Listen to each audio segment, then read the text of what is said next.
Assalamualaikum warahmatullahi wabarakatuh.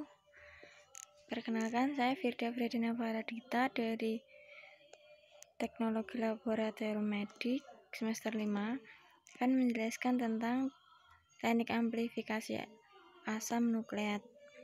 Ada dua topik, yaitu konsep polimerase chain reaction atau PCR, dan topik 2 yaitu pengembangan teknik PCR. Replikasi DNA yaitu proses penggandaan rantai ganda DNA pada sel. Replikasi DNA terjadi sebelum pembelahan sel. Sel prokariot terus-menerus melakukan replikasi DNA. Pada sel eukariot, waktu terjadinya replikasi DNA sangatlah diatur, yaitu pada fase S dalam siklus sel sebelum mitosis atau meiosis 1. Penggandaan tersebut memanfaatkan enzim DNA polimerase yang membantu pembentukan ikatan antara nukleotida penyusun polimer DNA. Replikasi tersebut terjadi secara in vivo. Yang pertama, topik 1. PCR merupakan suatu teknik atau metode perbanyakan DNA secara enzimatik tanpa menggunakan organisme. Dengan teknik ini, DNA dapat dihasilkan dalam jumlah besar dengan waktu relatif singkat. Prinsipnya yaitu denaturasi untai ganda DNA. Dengan menaikkan suhu dalam tabung reaksi 95 derajat Celcius berlangsung 1-2 menit, untai ganda DNA atau dsn DNA mencair dan ikatannya terbuka, sehingga terjadi pemisahan untai ganda DNA menjadi untai tunggal DNA. Denaturasi yang tidak lengkap mengakibatkan DNA mengalami renaturasi atau membentuk DNA untai ganda secara cepat. Nah, ini ada gambarnya. Step 1-nya denaturasi 1 minut dengan suhu 94 derajat Celcius. Kemudian yang kedua, primer annealing, yaitu pengenalan suatu primer terhadap DNA target tergantung pada panjang untai, banyaknya kandungan GC, dan konsentrasi primer itu sendiri. Waktu annealing yang biasa digunakan dalam PCR yaitu 30-45 detik dengan kisaran suhu 37 derajat sampai 67 derajat Celcius. Kemudian, cara termudah untuk mendapatkan melting temperature yang tepat menggunakan rumus Tm sama dengan G tambah C kali 4 tambah A tambah T kali 2. Yang ketiga, ekstensi atau elongasi, yaitu proses pemanjangan untai baru DNA dimulai dari posisi primer yang telah menempel di urutan basa nukleotida DNA target yang akan bergerak dari ujung 5 aksen menuju 3 aksen dari untai tunggal DNA. Pada setiap 1 kilobase yang akan diamplifikasi memerlukan waktu 1 menit. Sedang bila kurang dari 500 pp hanya 30 detik dan pada kisaran 500 pp, tapi kurang dari 1 kb perlu waktu 45 detik. Namun apabila 1 kb akan memerlukan waktu 2 menit di setiap siklusnya dengan temperatur 70-72 derajat Celcius. Contoh pengaturan suhu dan waktu untuk setiap siklus pada aplikasi PCR.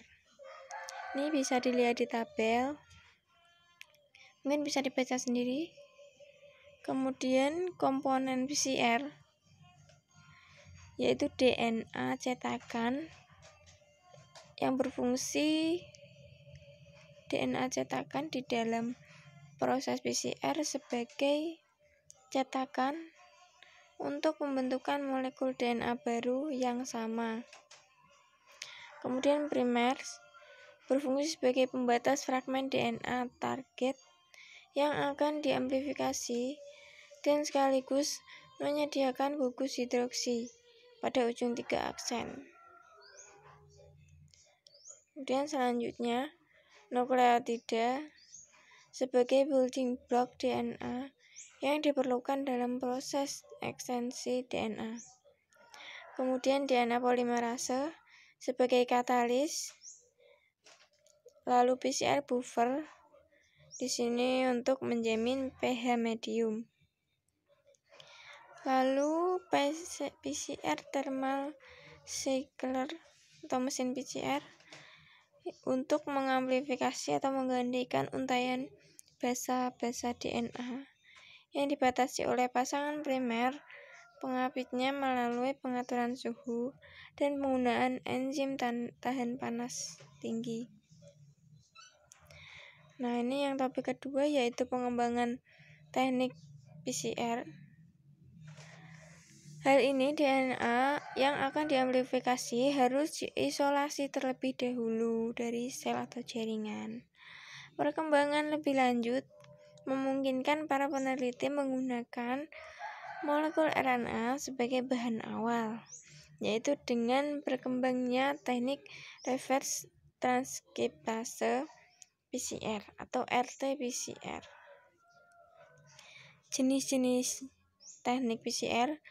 Yang pertama, PCR konvensional, yaitu tahap perbanyakan materi genetik dan tahap deteksi produk PCR dilakukan secara berturut-turut, yaitu tahap deteksi dilakukan bila tahap perbanyakan materi genetik telah selesai. Yang kedua, real-time PCR atau RT-PCR, yaitu untuk mengamplifikasi sekaligus menghitung jumlah target molekul DNA hasil amplifikasi tersebut. Terdapat beberapa jenis format deteksi pada metode real-time PCR, di antaranya SYBR Green. Ini merupakan pelacak yang berikatan dengan semua jenis DNA untai ganda, tetapi tidak berikatan dengan DNA untai tunggal. Memberikan fluoresensi dengan intensitas yang cukup tinggi. Kemudian hidrolisis pelacak. Ini membawa molekul reporter fluoresen dan molekul pemadam yang jika molekul tersebut dalam keadaan utuh tidak akan terjadi fluoresensi. Kemudian selanjutnya reverse transkriptase polymerase chain reaction atau RT-PCR, yaitu metode yang digunakan untuk mengamplifikasi cDNA dari mRNA atau bisa juga langsung dari mikroorganisme yang memiliki materi genetik RNA seperti virus polio, campak, rubella, dan lain-lain dengan mengonversi mRNA ke bentuk rantai tunggal untuk cetakan cDNA. Selanjutnya nested PCR, yaitu teknik perbanyakan sampel DNA menggunakan bantuan enzim DNA polimerase yang menggunakan 2 pasang primer untuk mengamplifikasi fragmen. Yang kelima, multiplex PCR, yaitu set primer dalam campuran PCR tunggal untuk menghasilkan amplikon dari berbagai ukuran yang spesifik. Nah, yang keenam, PCR ELISA, yaitu metode yang digunakan untuk menangkap asam nukleat yang meniru prinsip dari enzim linked ELISA yang terkait. Yang ketujuh, touchdown PCR, yaitu varian dari PCR yang bertujuan untuk mengurangi latar belakang spesifik secara bertahap. Ini faktor-faktor yang mempengaruhi keberhasilan PCR, yaitu deoksiribonukleotida trifosfat atau DNTP. Biasanya konsentrasi 20-200 mikroM. Dan keempat, sebaiknya mempunyai konsentrasi yang sama. Kemudian oligonukleotida primer biasanya panjang umum 18-28 nukleotida dan mempunyai kandungan G plus C sebesar 50-60%. Kemudian cetakan DNA berupa DNA yang sudah dimurnikan dengan sentrifugasi Guardian maupun dengan menggunakan sel yang dicampur dengan komponen PCR yang lain. Lalu larutan buffer ini yang dianjurkan pH-nya 8,3 sampai 8,8. Buffer yang dianjurkan 10 sampai 50 mm. Tris HCl. Yang kelima, siklus reaksi dilakukan dengan mengulangi siklus reaksi sebanyak 20 sampai 30 siklus. Yang keenam, enzim yang digunakan. Ini konsentrasinya biasanya 2,5 unit per reaksi. Yang ketujuh, pemisahan ruangan pada proses PCR, yaitu ruangan preparasi reagen untuk melakukan PCR, yaitu master mix, primer, dan kontrol. Kemudian ruang preparasi spesimen, yaitu untuk pencampuran spesimen. Lalu ruang PCR dan deteksi. Ini untuk menghasilkan produk PCR atau amplikon, yang kemudian produk PCR tersebut akan PCR deteksi. Yang ke-8, penyimpan reagen sebaiknya disiapkan dan dituang di dalam tabung-tabung khusus. Lalu pipet ini digunakan suatu pipet yang menggunakan tip khusus. Yang ke-10, penggunaan kontrol, yaitu dengan mencampurkan komponen-komponen reaksi seperti biasa, tetapi tidak ditambahkan DNA cetakan.